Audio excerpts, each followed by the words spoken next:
अस्सलाम वालेकुम students.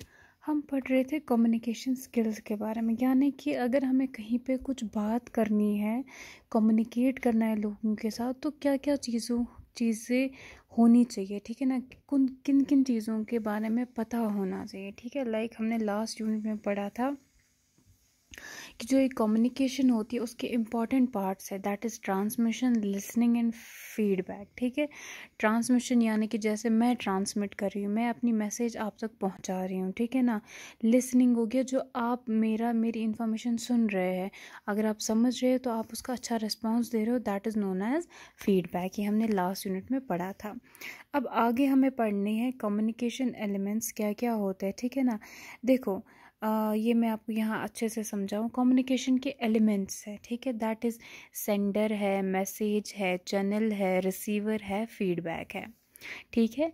Elements क्या क्या होते हैं कम्युनिकेशन के, देखो क्या होता है कि सेंडर हो गया the person beginning the communication, यानी कि देखो मैं यहीं पे एग्जांपल लूँ, आई एम द सेंडर, मैं जो है मैं कम्युनिकेट कर रही हूँ तो मैं सेंडर हूँ, मैं अपना लेक्चर दे रही हूँ, है ना, तो मैं हूँ सेंडर, ठीक है।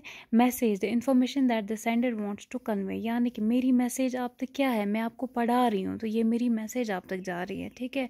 जैसे मैं आपको डेयरी फार्मिंग पढ़ा रही हूँ तो मैं डेयरी फार्मिंग के रिलेटेड मैसेज आपको दे रही हूँ, है ना। तो मैसेज होगी, ये भी एक एलिमेंट आ गया कम्युनिकेशन का। उसके बाद चैनल, यानी कि मैं किस मोड से आप तक ये पहुँचा रही हूँ, ठीक है ना, यानी मैं कैसे आप तक ये भेज रही हूँ। लाइक अभी जो मैं ऑफलाइन वीडियो बना के आपको सेंड कर रही हूँ, तो हमारा सोर्स क्या रहा, चैनल हमारी क्या रही, हमारा फ़ोन के थ्रू हो गया, हमारा व्हाट्सएप के थ्रू होता है, यूट्यूब के थ्रू होता है, तो ये यहाँ पे आ गया चैनल, है ना। देखो क्या होता है कि आमने सामने नहीं है तो मुझे आप तक कुछ मैसेज पहुंचानी है, मैं कुछ मैसेज फॉर एग्जांपल, चलो व्हाट्सएप मानते हैं, व्हाट्सएप पे मैंने कुछ मैसेज सेंड किया आपको, टाइप किया आपको, तो आई एम द सेंडर, ठीक है। तो मैसेज जो है, जो मुझे आप तक बात पहुंचानी है वो मैं टाइप कर रही हूँ, मैंने लिखी। चैनल क्या आ गई यहाँ पे, व्हाट्सएप के थ्रू मैंने आपको मैसेज भेजी। रिसीवर, जिसको मैंने मैसेज भेजी, जो मेरी मैसेज पढ़ रहा है, जिसको मुझे इन्फॉर्मेशन देनी है, उस बंदे को बोलते हैं रिसीवर। यहाँ पे मैं आप लोगों को पढ़ा रही हूँ, मैं सेंडर हूँ, मैं अपनी मैसेज कन्वे कर रही हूँ, व्हाट्सएप के थ्रू कर रही हूँ, और रिसीवर, आप लोग रिसीवर हो यहाँ पे, ठीक है ना। तो आपको समझ आता है, आप मेरा वीडियो लाइक करते हो या मुझे व्हाट्सएप ग्रुप में मैसेज करते हो कि मैम हमने आपका लेसन पढ़ा और हमें समझ आया। जो आप वहाँ से कहते हो ना, अच्छे पॉइंट्स हो या बुरे पॉइंट्स हो, वो आपका फीडबैक होता है, ठीक है, that is known as the feedback. जो आप लोगों का रिस्पॉन्स मुझे वहाँ से मिलेगा, दैट इज़ फीडबैक। तो ये एलिमेंट्स है कम्युनिकेशन के। अगर हम कम्युनिकेशन कर रहे हैं, कम्युनिकेशन की बेस यही है ना। घर बैठे फॉर एग्जांपल मैं किसी से बात कर रही हूँ, घर में मुझे किसी से कुछ कहना है, तो मैं क्या हूँ, सेंडर, किसी से बात कर रही हूँ, मुंह से बात कर रही हूँ, मैसेज दे रही हूँ, दैट इज़ अपनी वॉइस के थ्रू मैसेज दे रही हूँ, ठीक है ना। तो कोई बंदा सामने होता है, वो मेरी मैसेज, वो मेरी बातें सुनता है, वो रिसीवर है, उसको समझ आता है, वो मुझे वापस जवाब देता है, तो वो आ गया फीडबैक, ठीक है ना। तो ये आ गया कम्युनिकेशन के एलिमेंट्स, ठीक है। तो we are constantly use some form of communication और another to send the message across, यानी कि अगर मुझे किसी और तक मैसेज पहुंचा दिया, हम डिफरेंट तरह के कम्युनिकेशंस का इस्तेमाल करते हैं, ठीक है ना।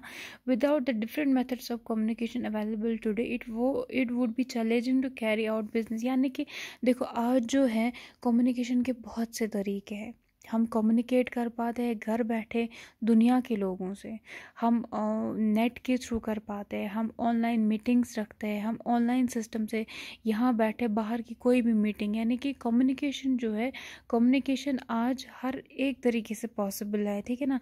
अगर ये सब फैसिलिटीज़ अवेलेबल नहीं होती आज, तो कितना मुश्किल हो जाता। पुराने ज़माने में क्या होता था, कभी कहीं पे कुछ प्रॉब्लम होती थी, अब एक जगह से दूसरी जगह तक न्यूज़ पहुंचानी है कि यहाँ ये प्रॉब्लम हुई है, वो किसी इंसान को भेज देते, ठीक है ना। तो कितना टफ दौर था तब कम्युनिकेशन का, कितना मुश्किल था तब। फ़ोन टेलीविजन अवेलेबल नहीं थे तब, फ़ोन नहीं थे, है ना। जो फ़ोन करके बाकी तो पोस्टमैन के थ्रू भी भेजते थे, उसमें 2-3 दिन चले जाते थे, ठीक है। पिछले ज़माने में बहुत टफ होता था ये कम्युनिकेट करना एक जगह से दूसरी जगह। बट टुडे अगर हम देखें तो बहुत different modes of communications are there, जिसकी वजह से हमें ईजी होता है एक जगह से दूसरी जगह इंफॉर्मेशन देना, ठीक है। देखो मेथड्स ऑफ कम्युनिकेशन, क्या क्या मेथड्स है। एक मेथड हो गया फेस टू फेस। मैं अगर स्कूल में आप लोगों को क्लास में पढ़ा रही हूँ, मैं आपको फेस टू फेस पढ़ा रही हूँ, है ना, आमने सामने हम पढ़ा रहे हैं। ये बहुत अच्छा मेथड होता है फेस टू फेस का, क्योंकि इससे जल्दी क्लियर हो जाता है, समझ आता है, इजीली इंसान समझा पाता है दूसरे को, है ना, आपस में डिस्कशन होता है। तो ये आ गया एक मेथड कम्युनिकेशन का।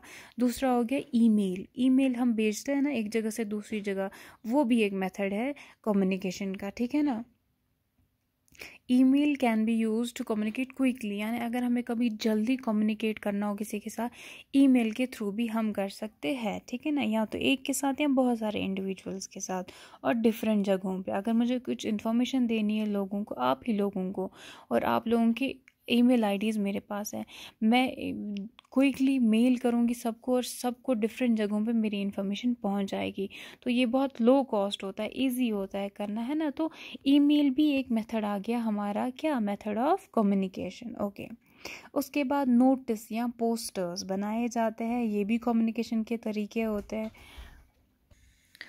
और एक टाइप है कम्युनिकेशन की, दैट इज़ नोटिस या पोस्टर के थ्रू। कभी अगर आप देखेंगे जब हमें बहुत सारे लोगों को इन्फॉर्मेशन देनी होगी कुछ, है ना, तो तब ईमेल नहीं लगता है। जैसे हम स्कूल में देखेंगे, कभी स्कूल में कुछ होने वाला होता है, लाइक क्लासेस नहीं होती है या कुछ और चेंज आता है शेड्यूल में, तो बाहर नोटिस बोर्ड पे चढ़ाया जाता है कि आज ही ऐसे होगा।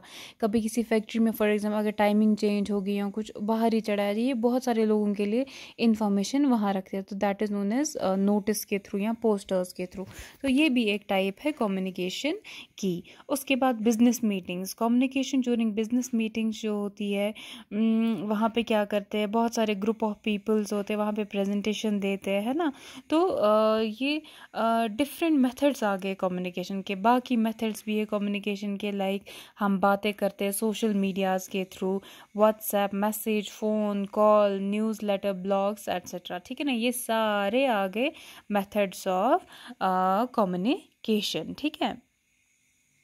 Choose the right method of communication depends on, कि अगर आपको सही तरीके से कम्युनिकेट करना है लोगों से, आपका टारगेट ऑडियंस भी होना चाहिए, कॉस्ट, काइंड या टाइप ऑफ इंफॉर्मेशन कैसी होगी वो भी डिपेंड करता है आपकी कम्युनिकेशन पे, प्रायोरिटी या अर्जेंसी, ठीक है ना।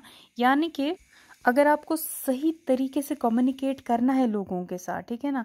देखो अगर मैं आप लोगों के साथ कम्युनिकेट करने वाली हूँ कल, यानी कि मैं कोई लेक्चर डिलीवर करने वाली हूँ, फर्स्ट ऑफ ऑल मुझे खुद अच्छे से उस लेक्चर के थ्रू गुजरना है, उस लेक्चर को अच्छे से पढ़ना है। मुझे अगर आप लोगों तक मैसेज पहुँचानी है, मुझे एक ऐसे सेफ साइड में जाना है जहाँ ना नॉइज़ होगी, जहाँ नॉइज़ पोल्यूशन होगा कुछ भी, और आप आराम से मेरा लेक्चर सुनेंगे। यानी कि मैं कुछ चीज़ों का प्रॉपर बंदोबस्त करके रखूँगी, है ना। तो इसी तरीके से कुछ सही मेथड्स हमें अप्लाई करने होते हैं ताकि हमारी कम्युनिकेशन अच्छी रह जाए, ठीक है ना। मुझे टारगेट करना है अपने स्टूडेंट्स पे कि मुझे इजी से इजी तरीके से उन लोगों को समझाना है, तभी वो इजीली मेरी कम्युनिकेशन मेरी सक्सेसफुल होगी, ठीक है ना। मुझे इन्फॉर्मेशन सही देनी है, मेरी प्रायोरिटी मेरे पहले स्टूडेंट्स रहने चाहिए, ठीक है ना। यानी कि उनका लेवल देख के ही मुझे उनको लेक्चर डिलीवर करना है, तो तब जाके मेरी कम्युनिकेशन सक्सेसफुल रहेगी। तो एक कम्युनिकेट करने के लिए हमें इन सब चीज़ों का ध्यान रखना होता है। ये बड़ा सिंपल सा इजी सा टॉपिक था और होपफुली आप लोगों को ये समझ आ गया होगा।